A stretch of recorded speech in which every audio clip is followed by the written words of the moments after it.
Hello and welcome back students to AI education and study with Anas sir. So आज की इस class में हम डिस्कस करने वाले हैं अपनी class 11th business study chapter number 2 forms of business organisation का एक इंपॉर्टेंट टॉपिक जिसका नाम है कंपनी ऑर्गेनाइजेशन। लास्ट क्लास में हमने कोऑपरेटिव सोसाइटी तक कवर अप कर लिया था। आज की इस क्लास में हम पढ़ने वाले हैं कंपनी ऑर्गेनाइजेशन के बारे में और समझते हैं सभी इंपॉर्टेंट पॉइंट्स अपने इस टॉपिक के। स्टार्ट करते हैं अपनी क्लास को और समझते हैं सभी इंपॉर्टेंट टॉपिक एंड पॉइंट्स को एक brief best and short explanation के साथ। So let's start. चलिए स्टूडेंट्स शुरू करते हैं अपनी क्लास को और समझते हैं सभी इंपॉर्टेंट टॉपिक एंड पॉइंट्स को एक brief best and short explanation के साथ। तो सबसे पहले हम बात कर रहे हैं कंपनी ऑर्गेनाइजेशन की। तो इसको समझने से पहले हम थोड़ा रिकैप करते हैं अपनी पुरानी चीज़ों का। तो सबसे पहले हमने पढ़ा था सोल ट्रेडर। सोल ट्रेडर का मतलब क्या होता है? बेसिकली सोल प्रोप्राइटरशिप बिजनेस के अंदर जो एक ओनर होता है वो सभी चीज़ों के लिए जिम्मेदार है और यदि उसको कुछ हो जाता है तो आपका बिजनेस भी बंद हो जाएगा। नेक्स्ट हमने पढ़ा पार्टनरशिप ऑर्गेनाइजेशन। पार्टनर्स के अंदर कभी कॉन्फ्लिक्ट हो गया तब भी बिजनेस बंद हो जाएगा।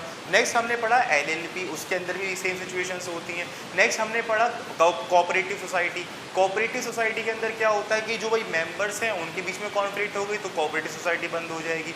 बट एक कंपनी मात्र ऐसी चीज़ होती है जिसको ना तो किसी की जाने का फ़र्क पड़ता है और ना ही किसी के आने का फ़र्क पड़ता है, ये हमेशा चलती रहती है। तो इसको एक क्योटो दिया गया है। वो क्योटो क्या है? मेंबर्स में कम एंड मेंबर्स में go but the company goes on for ever. यानी कि लोग आएंगे लोग जाएंगे मगर कंपनी हमेशा चलती रहेगी, इसे उससे कोई मतलब नहीं है।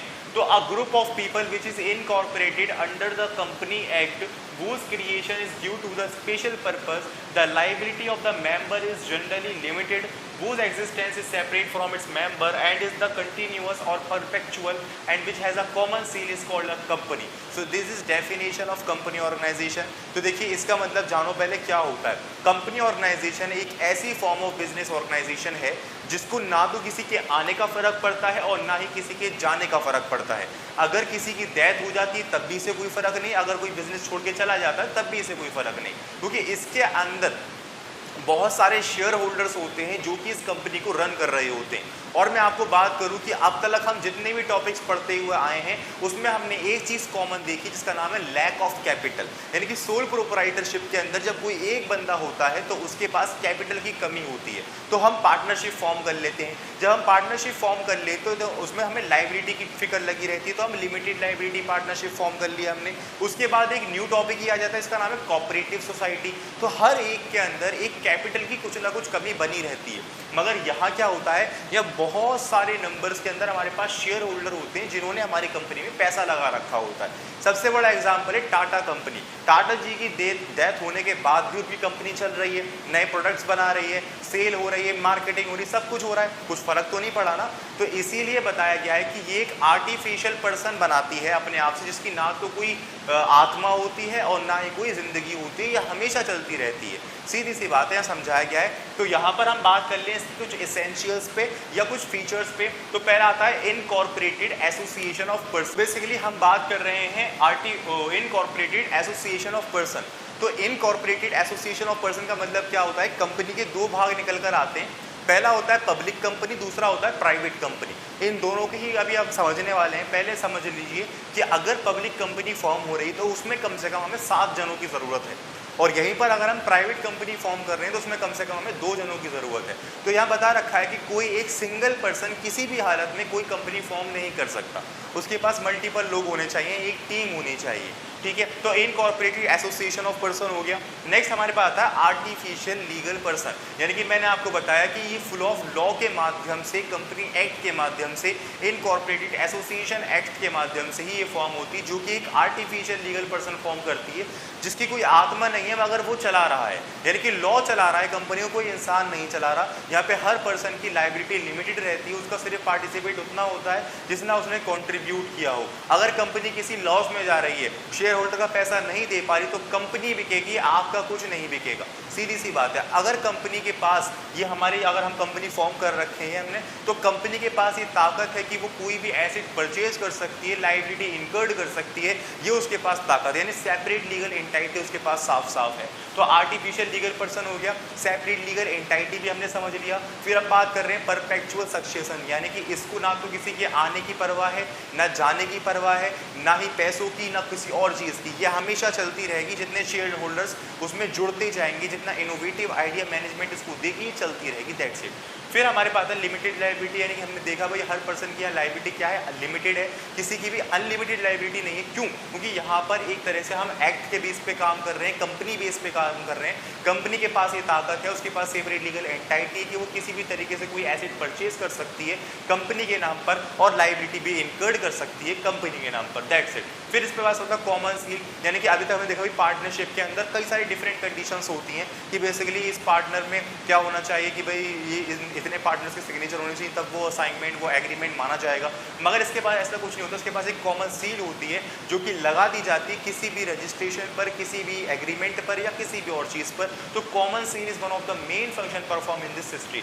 ठीक है। नेक्स्ट हमारे पास आता है ट्रांसफेरेबिलिटी ऑफ शेयर्स, यानी कि अब यहाँ से क्या होता है, हमें एक फैसिलिटी मिलती है भाई हम अपने शेयर्स को ट्रांसफर भी कर सकते हैं। जैसे मान लो टाटा कंपनी के मेरे पास 10 शेयर हैं, तो उन 10 शेयर को मैं ट्रांसफर यानी कि बेच सकता हूँ किसी और बंदे को। ठीक है। तो यहाँ ट्रांसफरेबिलिटी बनी हुई है, यानी किसी भी ऐसा बंदा नहीं है कि भाई उसके यहाँ पैसा लगा दिया तो फिर वो लगा ही दिया, ऐसा नहीं होता। यहाँ पे हर एक तरीके से चीज़ों को डिवाइड कर दिया जाता है। अभी तो आप आगे और सीखोगे भाई शेयर्स क्या क्या होते हैं, इक्विटी शेयर्स, डिबेंचर्स और प्रेफरेंस शेयर होल्डर्स, बहुत सारी चीज़ें। आप समझो सिर्फ शेयर, यहाँ पे हमारे पास ये फैसिलिटी है कि हम अपने शेयर्स को भी ट्रांसफर कर सकते हैं किसी और के नाम पर। फिर हमारे पास आता है separation of ownership and management, यानी कि यहाँ पे पूरी तरीके से मान लीजिए मेरी कंपनी है, तो मैंने फॉर्म करी कंपनी, बहुत अच्छी बात है, मगर कंपनी और मैं दोनों ही अलग अलग बातें हैं। मेरे जाने से या मेरे हटने से कंपनी बंद नहीं हो सकती। जो मेरे शेयर होल्डर्स हैं जिन्होंने मेरी कंपनी में पैसा लगाया है, वो अब जनरल मीटिंग के तहत इलेक्शन करते हैं, इलेक्टेड करते हैं कि आखिर किस तरीके से मैनेजमेंट की जाएगी। शेयर होल्डर का बहुत बड़ा रोल होता है किसी भी कंपनी में, एक तरह से उनको रियल ओनर भी कहा जाता है। तो यहाँ बता रखा है कि मान लीजिए मैंने अपनी कोई कंपनी फॉर्म करी, तो उस कंपनी के अंदर मेरे आने से, जाने से या किसी और के आने जाने से कोई फर्क नहीं पड़ता। तो यहाँ पर क्या है, सेपरेट है, बिल्कुल सेपरेशन है ओनरशिप के अंदर, मैनेजमेंट के अंदर और कंपनी के अंदर। फिर आता है हमारे पास रिस्क बियरिंग। अभी तक आपने देखा कि भाई यहाँ पर हमने सोल ट्रेडर देखा। सोल ट्रेडर क्या होता है, सारी चीज़ें उसके ऊपर होती हैं, सारी लाइबिलिटी, सारे एसेट, सबका जिम्मेदार कौन है, वही है। और यहीं पर बात करूँ पार्टनरशिप की, तो पार्टनरशिप के अंदर सबकी लाइबिलिटी भी अनलिमिटेड होती है, और उसमें तो केस होते हैं बहुत सारे। कोई लिमिटेड टाइम के लिए बना है, कोई माइनर पार्टनर है, कोई लीगल पार्टनर है, कोई लिमिटेड पार्टनर है, बहुत सारी चीज़ें हैं। यहीं पर लिमिटेड लाइबिलिटी पार्टनरशिप की बात करें तो उसमें ही बहुत सारी चीज़ें होती हैं, मगर यहाँ पर क्या है, रिस्क हमारा डिवाइड हो जाता है बहुत सारे लोगों के बीच में, जिसमें हमें बहुत सारा एक तरह से रिस्क नहीं झेलना पड़ता। मान लीजिए हमारे पास 100 करोड़ का लॉस है, तो उस 100 करोड़ का लॉस अकेला मैं नहीं झेलूंगा, जितने लोगों ने मेरी कंपनी में पैसा लगा रखा होगा वो सब झेलेंगे। That's it. तो ये हमारे पास कुछ फीचर्स थे जो कि बहुत इंपॉर्टेंस रखते हैं। सो होपफुली आपको समझ में आए होंगे, डेफिनेशन समझ में आई होगी, कंपनी फॉर्म समझ में आई होगी और फीचर भी समझ में आए होंगे। अब हम बात करते हैं इसके कुछ मेरिट्स की, कुछ लिमिटेशंस की। तो मेरिट्स हमारे पास सीधी सादी, अगर आपने अच्छे से फीचर्स और डेफिनेशन और जो कॉन्सेप्ट मैंने समझाया है वो समझा होगा, तो आप बहुत अच्छे तरीके से इसके मेरिट्स और लिमिटेशंस निकाल सकते हैं। तो मेरिट्स हमारे पास क्या है, लिमिटेड लायबिलिटी, भाई सबकी बहुत अच्छी बात है कि हमारा कोई पर्सनल एसेट बेचना नहीं पड़ेगा इन केस ऑफ लॉस। फिर हमारी शेयर ट्रांसफर फैसिलिटी, भाई बहुत अच्छी चीज़ है। मान लो मैंने किसी कंपनी में पैसा लगाया, मैं चाहता हूँ यहाँ से हटना, मैं अपने पैसा खाली करना चाहता हूँ, तो मैं उस शेयर को जो है बेच दूंगा, किसी और की टाइप ट्रांसफर कर दूंगा। इस तरीके से चीज़ें हैं। अगर मान लीजिए मैंने कोई कंपनी फॉर्म करी और मैं नहीं चलाना चाह रहा, तो मैंने किसी और कंपनी बेच दी अपनी, ये भी चीज़ें होती हैं। जैसे आपने देखा होगा एयर इंडिया क्या थी, पहले एक पब्लिक कंपनी थी, सरकारी कंपनी थी, उसको कंपनी दूसरी प्राइवेट कंपनी ने खरीद लिया। ऐसी भी चीज़ें होती हैं, बट नाम तो वही चल रहा है ना। तो इस तरीके से हमारे यहाँ पे सारी चीज़ें फॉर्म होती हैं। कंटिन्यूटी हमने बहुत अच्छे से समझ लिया कि भाई मेंबर्स में कम एंड मेंबर्स में go, but the company goes on forever. ठीक है। Scope for growth and expansion, इसमें बहुत अच्छी चीज़ें होती हैं कि हम ग्रोथ कर पाएँ, स्कोप है हमारे पास बहुत सारा, एक्सपेंडिशन की हमारे पास बहुत सारी चीज़ें हैं। क्यों? क्योंकि यहाँ बहुत सारे लोगों ने पैसा लगा रखा है, रिस्क बियरिंग है, यहाँ पर ओनरशिप, मैनेजमेंट सब कुछ अलग अलग है। तो यहाँ से हम अपनी ग्रोथ कर सकते हैं, एक्सपेंशन कर सकते हैं बिजनेस में कई तरीके से। इफिशिएंट मैनेजमेंट है, जैसे कि आप देख पाओ यहाँ मैनेजमेंट का काम जो बहुत इफिशिएंटली होता है, हर तरीके से हर टास्क पर बहुत गहराई से काम किया जाता है, जिससे एक तरह से अचीवमेंट, अपने गोल्स को अचीव किया जाए, अपने स्टैंडर्ड्स को भी आगे बढ़ाया जाए। ये सब चीज़ें हमारे पास। तो हमारे पास मेरिट्स हो गए। देन हम बात कर लें लिमिटेशंस की। तो limitations of a company organisation, first आता है हमारे पास डिफिकल्टी इन्फॉर्मेशन। भाई आप इतना बड़ा काम कर रहे हो, यानी कि आपके पास इतनी सारी फैसिलिटी है कि आप एक कंपनी फॉर्म करने के बाद आप और कंपनी दोनों अलग अलग हैं। हर बंदा आपकी कंपनी में पैसा लगाना चाहेगा अगर आपकी गुडविल बनी हुई है तो यहाँ बता रखा है कि भाई ये इतनी अच्छी चीज़ है तो इसको फॉर्म करना भी उतना ही मुश्किल है। यानी कि बता रखा है कि डिफ़िकल्टी इन फॉर्मेशन, बहुत सारे रजिस्ट्रेशन, सर्टिफिकेट्स, डिग्रीज के बाद ही इसको फॉर्म किया जा सकता है। लैक ऑफ सीक्रेट्स, यानी कि यहाँ पे सीक्रेट्स इतने मेंटेन नहीं होते। क्यों? क्योंकि यहाँ पर आपको अपनी balance sheet, PNL, trading account सब कुछ पब्लिक के लिए इशू करना पड़ता है। जो कुछ भी आपने प्रॉफिट कमाया है, लॉस किया है, वो सब आपको दिखाना पड़ेगा। लैक ऑफ सीक्रेट्स सबसे बड़ी बात इसलिए है क्योंकि यहाँ पर एक्सेस ऑफ गवर्नमेंट कंट्रोल काफ़ी ज़्यादा होता है। यहाँ पर लैक ऑफ मोटिवेशन नहीं है इतना ज़्यादा। फिर delay in decision, oligarchic management, conflict among investor. तो ये हमारे पास कुछ लिमिटेशंस हैं कि भाई यहाँ डेमोक्रेटिक वे के अंदर चीज़ें होती हैं। मैंने बताया ना कि यहाँ से शेयर होल्डर बड़े पैमाने पर इलेक्शन करते हैं और देखते हैं भाई हमारी मैनेजमेंट कौन करेगा, हमारी कंपनी कौन फॉर्म करेगा। जैसे रतन टाटा जी की डेथ होने के बाद भी उनकी कंपनी आज भी चल रही है और नए नए प्रोडक्ट्स को लॉन्च कर रही है। ये क्या है? ये कंपनी की तो फैसिलिटी है। अगर मान लीजिए वो सोल प्रोप्राइटरशिप में काम कर रहे होते या बड़े लेवल पे भी कर रहे होते, लार्ज स्केल पर, और उन्होंने कंपनी फॉर्म नहीं की होती तो उनके चले जाने के बाद उनकी कंपनी भी डूब जाती, बंद हो जाती। अब वो क्यों नहीं हो रही बंद? क्योंकि उसको शेयर होल्डर फॉर्म कर रहे हैं, शेयर होल्डर। अब शेयर होल्डर जब तक उसको फॉर्म करते रहेंगे वो चलती रहेगी, उससे कोई फर्क नहीं पड़ता। तो यहाँ पर हमारे पास कुछ लिमिटेशंस थी, मेरिट्स थे, फीचर्स थे। सो होपफुली समझ में आया होगा आपको। अब हम बात कर लेते हैं पब्लिक कंपनी के बारे में, प्राइवेट कंपनी के बारे में और ओपीसी के बारे में कि आखिर इसका मतलब क्या होता है।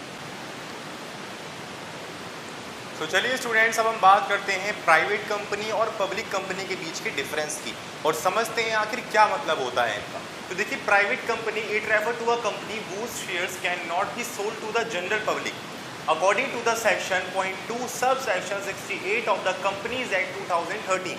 यानी कि प्राइवेट कंपनी का मतलब ये है कि इसके शेयर्स को जनरली पब्लिक के अंदर ट्रांसफर नहीं हो सकते, ना ही बिक सकते। यानी ट्रांसफरबिलिटी ऑफ द शेयर, यानी ट्रांसफर ऑफ शेयर की जो फैसिलिटी होती है वो यहाँ पर नहीं होती प्राइवेट कंपनी में। इसको कम से कम चलाने के लिए 2 बंदे चाहिए होते हैं, ध्यान रखिएगा, मैक्सिमम 200 हो सकते हैं। तो it refer to a company whose shares can not be sold to the general public. किस सेक्शन के according? According to the section 0.2 sub section 68 of the companies act 2013। Limited number, यानी कि कम से कम नंबर होना चाहिए इसको फॉर्म करने के लिए 2, ज़्यादा से ज़्यादा 200। प्राइवेट कंपनी समझ ली। बात करें पब्लिक कंपनी की, तो public company it refer to a company whose share can be freely bought and sold by members of the general public. जैसे कि आपने कोई शेयर खरीदे कंपनी के, पब्लिक कंपनी के, और आपका मन नहीं कर रहा उसमें पैसा लगाने का तो आपने किसी और को बेच दिया।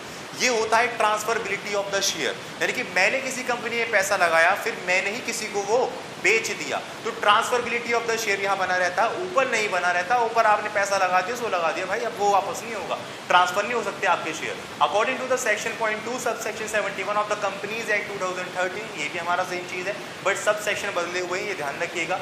अच्छा, यहाँ पर हम बात करें भाई प्राइवेट कंपनी के लिए कम से कम 2 बंदे चाहिए, पब्लिक कंपनी के लिए कम से कम 7 बंदे चाहिए। तो अगर मान लीजिए मैं अकेला बंदा हूँ, मैं अपने इंस्टीट्यूट के नाम से एक कंपनी फॉर्म करना चाहता हूँ, AIP एजुकेशन कंपनी, तो इस तरीके से मैं क्या फॉर्म नहीं कर सकता? मैं बिल्कुल कर सकता हूँ फॉर्म। किस बेस पे कर सकता हूँ? मैं कर सकता हूँ 1 पर्सन कंपनी के बेस पर, यानी OPC के बेस पर।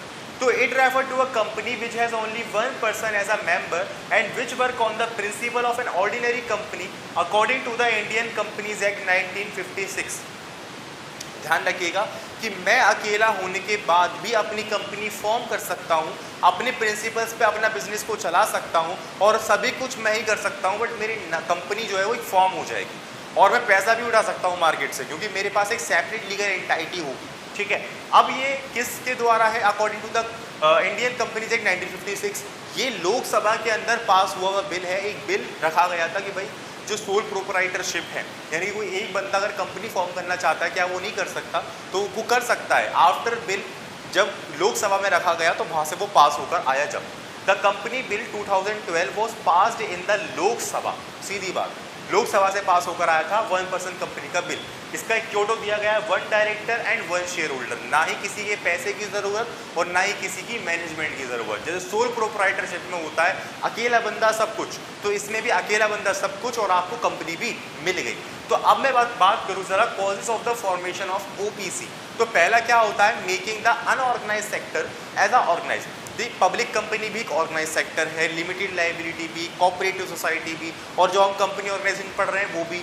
तो अब यहाँ पर अनऑर्गेनाइज सेक्टर क्या हुआ, सोल प्रोप्राइटरशिप ही तो हुआ, यानी कि ना तो उसका कोई जान, ना कोई पहचान, ना ही कुछ और ना ही किसी से वो पैसे उठा सकता, ना ही कोई सेपरेट लीगल एंटाइटी, ना परपेचुअल सक्सेशन।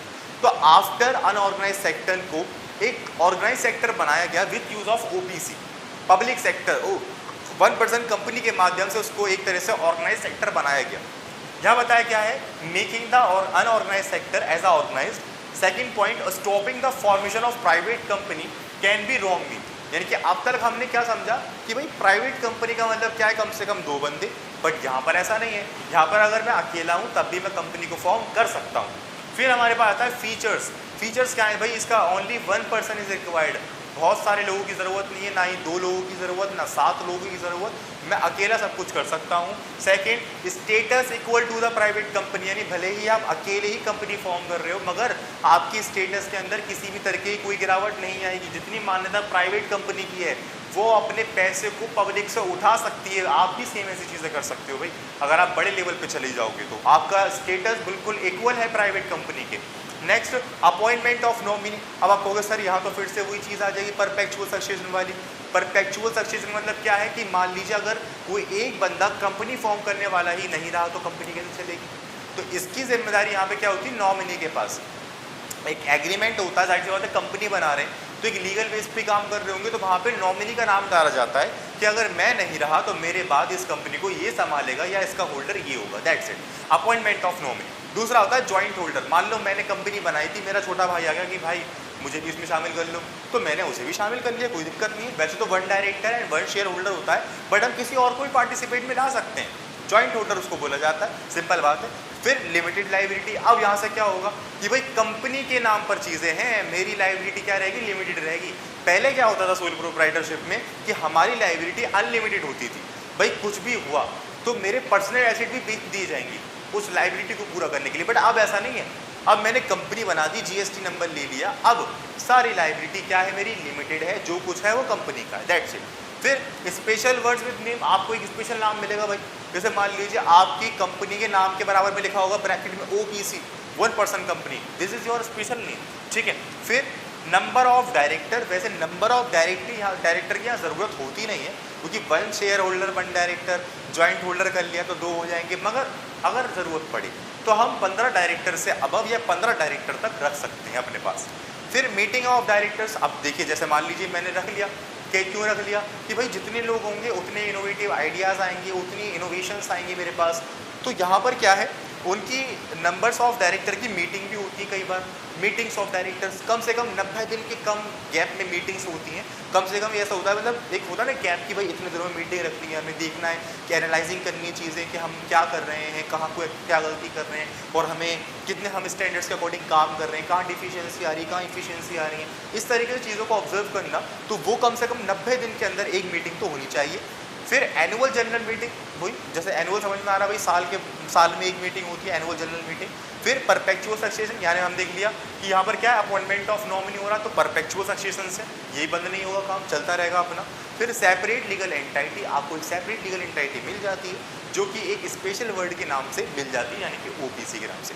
सो होपफुली आपको समझ में आया होगा पब्लिक कंपनी, प्राइवेट कंपनी और 1% कंपनी और इसके फीचर्स और कॉजेस। अब हम बात करते हैं कुछ एडवांटेजेस की और कुछ लिमिटेशंस की और फिनिश करते हैं अपने इस टॉपिक। तो चलिए स्टूडेंट्स, अब हम बात करते हैं कि भाई हम 1% कंपनी तक तो आ गए, तो आखिर इसको फॉर्म कैसे किया जाता है। तो देखो फॉर्मेशन ऑफ ओबीसी कुछ इस तरीके से होती है भाई, गिविंग सेपरेट नेम, आप किस नाम से अपनी कंपनी बनाना चाहते हो पहले तो वो देना पड़ेगा आपको रजिस्ट्रार ऑफिस के अंदर। अपॉइंटमेंट ऑफ नॉमिनी, अच्छा ये जो सारा काम है ये किसके तहत होता है, मेमोरेंडम ऑफ एसोसिएशन के तहत और आर्टिकल ऑफ एसोसिएशन के तहत। और इन 2 टॉपिक पे ही आपके आने वाले 2 टॉपिक्स हैं, यानी कि आखिर किस तरीके से आप अपने बिजनेस को चुनोगे, अपने कैपिटल के बेस पर, अपने बिजनेस के बेस पर, रिस्क के बेस पर, और आखिर क्या प्रोसेस रहेगा किसी भी बिजनेस को फॉर्म करने का। तो memorandum of association and article of association में आपको बताना पड़ेगा कि भाई ये सेपरेट नेम है, ये मेरा नॉमिनी है, अगर ज्वाइंट होल्डर है तो होल्डर का नाम बता दो, इस तरीके से। Bearing OPC with the name, आपको भाई ओपीसी लगाना पड़ेगा अपने नाम के आगे, कंपनी के आगे। डिपॉजिटिंग डॉक्यूमेंट्स, जो कुछ भी डॉक्यूमेंट्स रिक्वायरमेंट होगी वो सब आपको बता दी जाएंगी, वो आपको सबमिट करने हैं। Then after certificate of incorporation आपको सर्टिफिकेट मिल जाएगा एज अ लाइसेंस। तो इनकॉर्पोरेटेड ऑफ एसोसिएशन का मतलब यहाँ पर क्या समझे हम, इनकॉर्पोरेटेड ऑफ एसोसिएशन ये सर्टिफिकेट आपको मिलेगा। आपने देखा भाई कंपनी की डेफिनेशन, तो कंपनी की डेफिनेशन में आपने क्या देखा कि बेसिकली हर एक तरीके से बिजनेस को यानी कंपनी को फॉर्म करने के लिए क्या है, एक ग्रुप ऑफ इनकॉर्पोरेटेड मेंबर्स हैं। तो यहाँ तक हमने देख लिया, फिर फॉर्मेशन हमने समझा, फिर हम बात करेंगे एडवांटेजेस की। स्टूडेंट्स हम बात करने वाले हैं एडवांटेजेस की।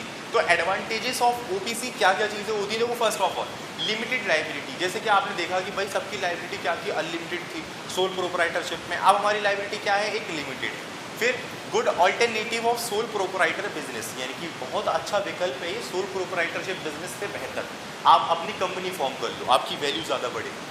फिर sole shareholder, sole director, more logical entry in organised sector, सबसे अनऑर्गेनाइज सेक्टर सोल प्रोप्राइटरशिप ही होता है, उसके बाद सारे ऑर्गेनाइज सेक्टर हैं, बट 1% कंपनी ने उसको भी एक ऑर्गेनाइज सेक्टर में कन्वर्ट कर दिया है।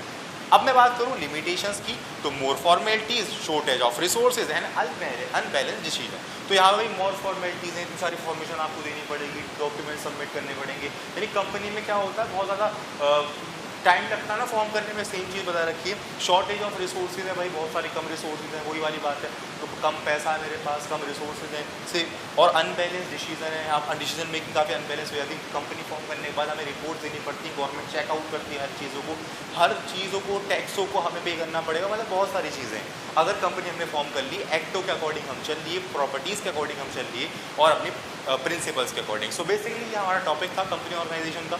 सो होपफुली आपको समझ में आया होगा कंपनी क्या होती है, फीचर्स क्या हैं, इसेंशियल्स क्या हैं, और पब्लिक कंपनी का मीन्स प्राइवेट कंपनी, ओपीसी, इनकी फॉर्मेशंस, लिमिटेशंस, मेरिट्स, होपफुली आपको सब समझ में आए होंगे, सारे डाउट्स आपके क्लियर हुए होंगे।